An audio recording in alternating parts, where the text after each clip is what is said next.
And we're now ready to restart. And our speakers are this time from Shropshire, from Darby, Haberdashers, Darby, Clemency and Emma. I'm going to pass you straight over to them.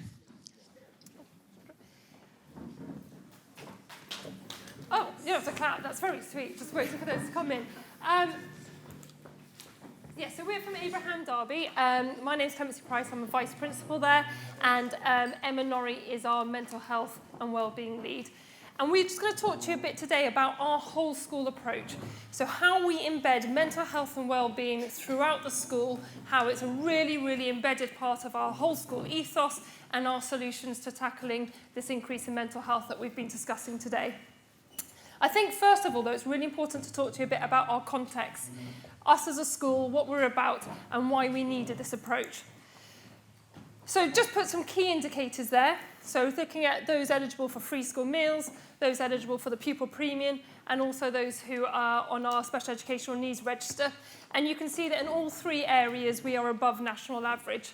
So the community that we serve is one that falls in all the sort of low deprivation index criteria. We know that we have a really, really tricky community.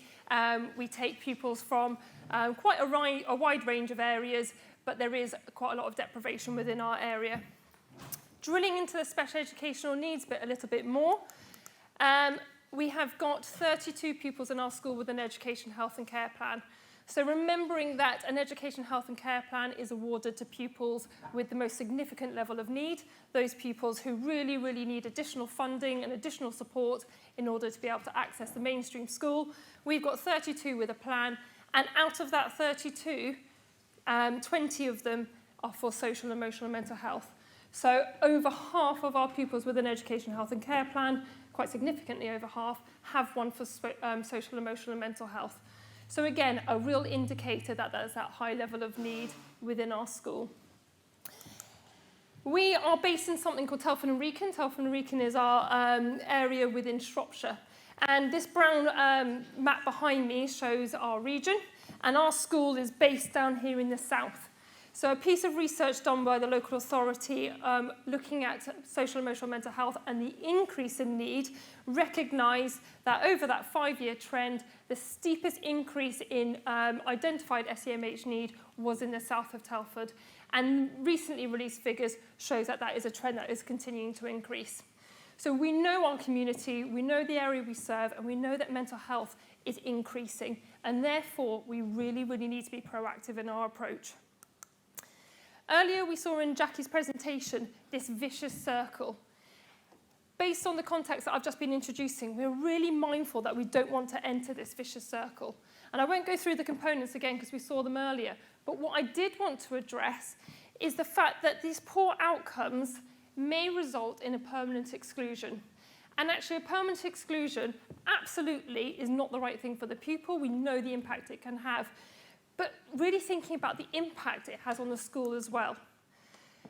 I hope that you all know these, but how much we really think about the financial implications of a permanent exclusion. So within Telford and Wrekin, our local authority tries to be really proactive at reducing permanent exclusion by awarding a sum of money to schools. They're saying, here is a pot of money that I want you to invest in strategies and solutions to avoid that permanent exclusion. However, should you permanently exclude that child, we will take some of that money back. So actually, it's really, really hard to embed a mental health strategy when that money might be lost. So again, permanent exclusion really wants to be that last outcome. We also have something called the Fair Access Protocol. This is a system within Telford and Wrekin whereby if you permanently exclude a child from your school and another school permanently excludes their child, you swap. So you receive a permanently excluded child from another school. So actually, you're still receiving those same behaviours, you're still receiving that same dysregulated, distressed child, but now you're getting a child that isn't part of your community. You might not have those family links with them. The pupils in our school are quite often one of 6, 7, 8, 9, 10 children. We have lots and lots of big families, lots of siblings that come through the school. We've also got lots of children whose parents came to our school and their grandparents came to our school. And we know those families really, really well. And the support that we offer stretches so far beyond just in the classroom and in the school to what they're doing on the weekend, what they're doing within the local area. And it's really important that we keep those families within their community school. So by permanently excluding a child and receiving one from a school out of your area, you lose that link and that connection. And then we know the correlation between permanent exclusion and prison, and the positive correlation between the two. So for those reasons, we're really conscious about not entering this vicious circle. We saw the virtuous circle, and I'm going to touch on now how we have ensured a good school ethos and environment and how we're doing that early identification of need. And at Abraham Darby, we do it through our 5 waves. We call our 5 ways the continuum of support. So wave 1 is what everybody in the school gets. 100% of our cohort get this quality first teaching and this approach to mental health and well-being. Some of the things that we hear every day in school: I've got some worries. What am I going to do when I leave school? How am I going to make friends? Why am I feeling this way? And this is very much some of the stuff that we've touched on earlier, those heebie-jeebies, the butterflies, the really, really normal emotions. And a lot of that wave 1 education is about giving them the skills, giving them the education around it, giving them the personal development opportunities to understand emotions, and that's all right. At wave 2, we have our increased support. About half of the school then needs something a bit more. And Emma in a bit is going to touch on what we do at these next waves. But these are for those sort of pupils that are now starting to feel a bit overwhelmed. It's more than just those normal everyday emotions, but actually just a soft touch. I can't concentrate in my lessons, I could just do with somebody to talk to. What can we put in place at that point to stop it escalating further? And Emma will touch on that in a minute. We then have about a quarter of the school who go into wave 3. So that targeted intervention using what we have internally. So these sorts of pupils, again, it was touched on earlier, their attendance might start to dip. I'm not sure I can go to school today. My stomach's in knots. I can't be away from mum. And we start to see some of those, on the vicious circle, some of those outcomes. Attainment drops, attendance drops, behaviour spikes. That sort of slight feeling of disengaging in education.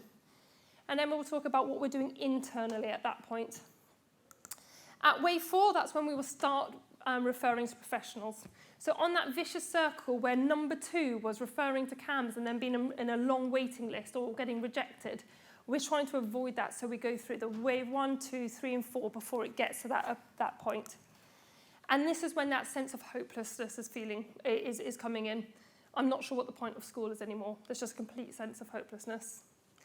And then at wave 5, I'm going to be talking to you about something called our Adapt and Thrive provision, which is a really, really personalised and bespoke provision that we have in school for approximately 2% of our cohort. And these are the pupils that have got a lot going on for them. How am I supposed to get an education, look after dad, and raise a child? Life is too much and I can't cope.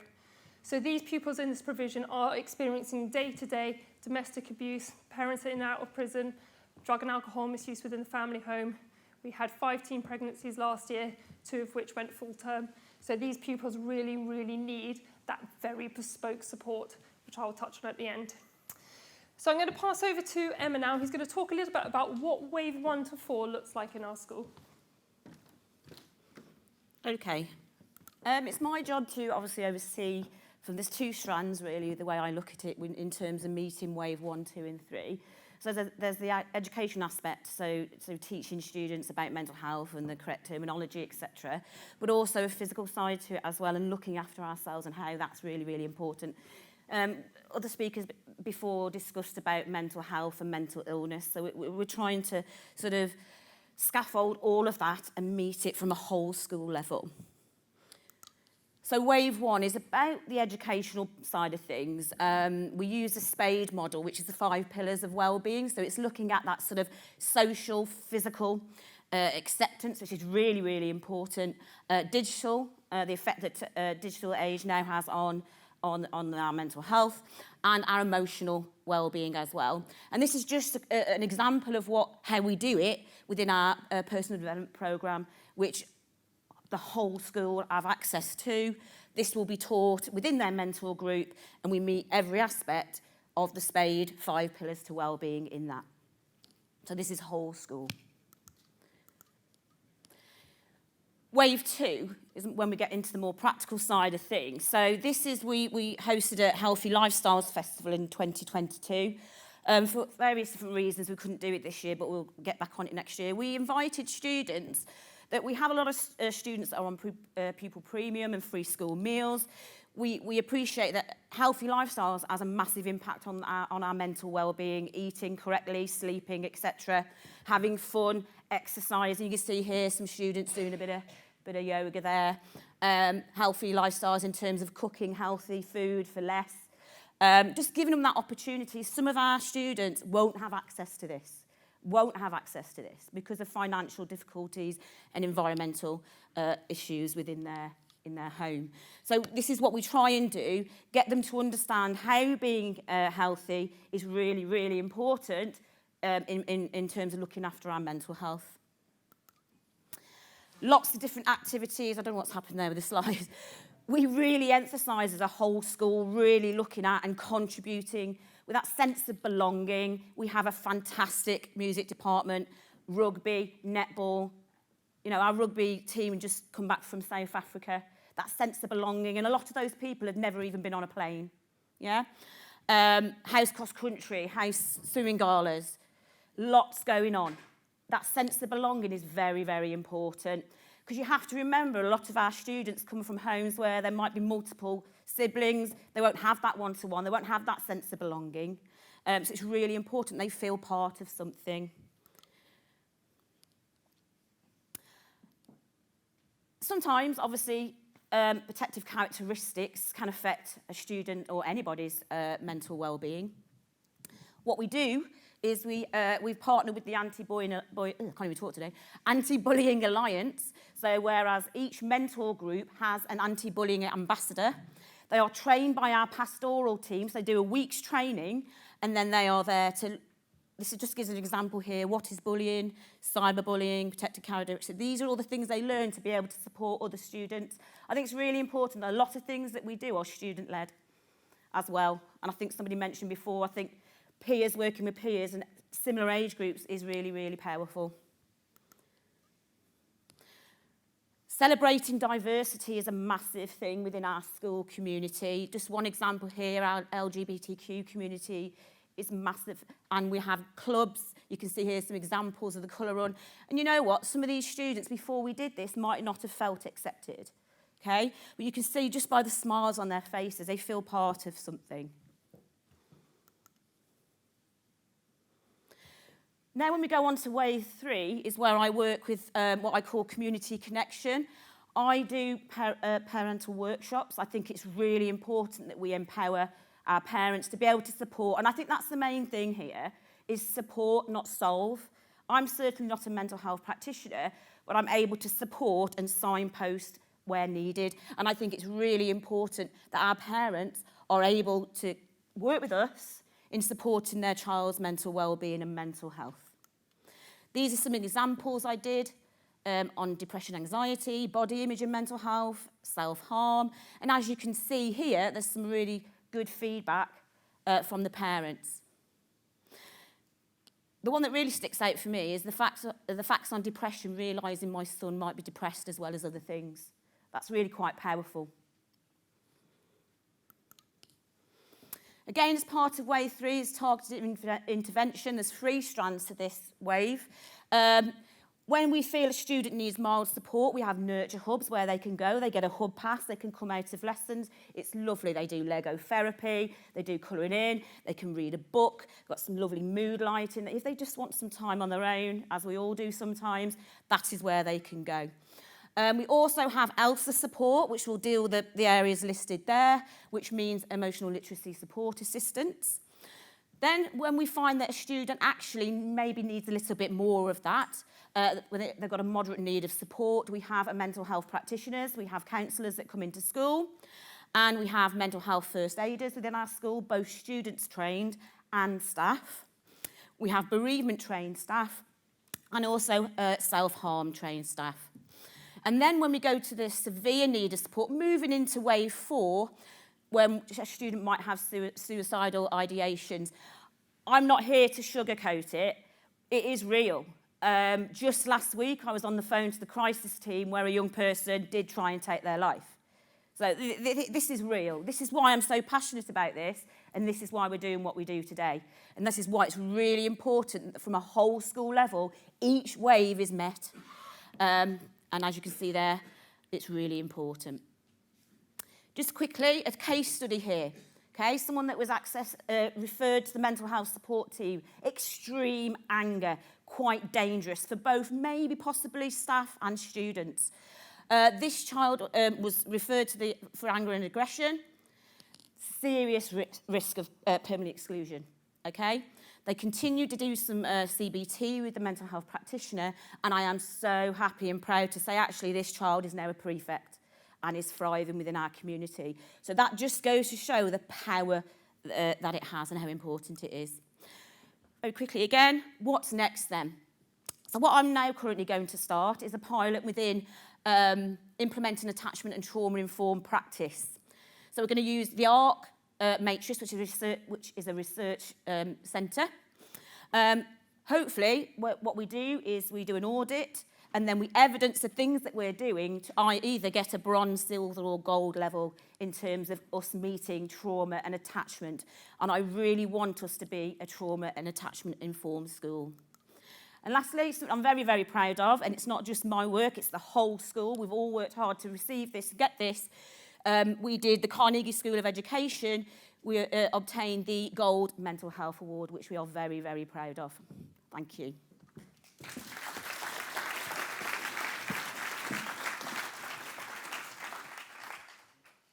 So that's the first 4 waves. And then we get onto this really, really bespoke provision. So we've got adapt and thrive. And I'm going to sort of talk to you about how you might end up in adapt and thrive through a bit of a case study. So a young lady transitioned to Abraham Darby in year 7, was already showing some dysregulated behaviour. We noticed quite poor coordination. Her fine and gross motor skills were sort of behind where they need to be. Really delayed processing, was struggling to follow instructions. Noticed there might be some speech and language needs there. Wasn't independent with her toileting. And really, really struggled with friendships. And all of this together in a big secondary school was resulting in quite a lot of low mood and self-worth.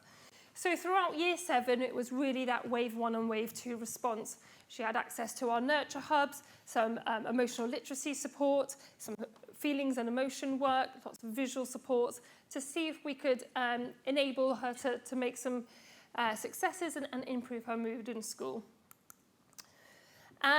Then we went into year 8 and COVID, and after the lockdown, things started to escalate further for this young lady. So in 2020 and 2021, she got 2 suspensions for 4 days, and that was for disruptive behaviour in the school. And the following year, that had increased to 8 suspensions for 16.5 days. And we're now seeing this really persistent disruptive behaviour, verbal abuse, threatening behaviour, and now we're thinking about suicidal ideation. Her attendance dropped at this point. So we had those early indicators in place, but now we were looking at that wave 3, wave 4 support. And at this point, we were referring to the mental health support team, referral to Spectra, which is an autism outreach support service that we can access, referral to BU, CAMS, and using Boxall profiling. And I've put there, that doesn't mean any of the earlier stuff stopped. So she was still having that emotional literacy support, the nurture hub, that wraparound care that was required in school. It was at this point that we thought Adapt and Thrive might be necessary for this young lady. So she had entered Adapt and Thrive in year 9. And the Adapt and Thrive provision has 3 sections. First of all is our assessment centre.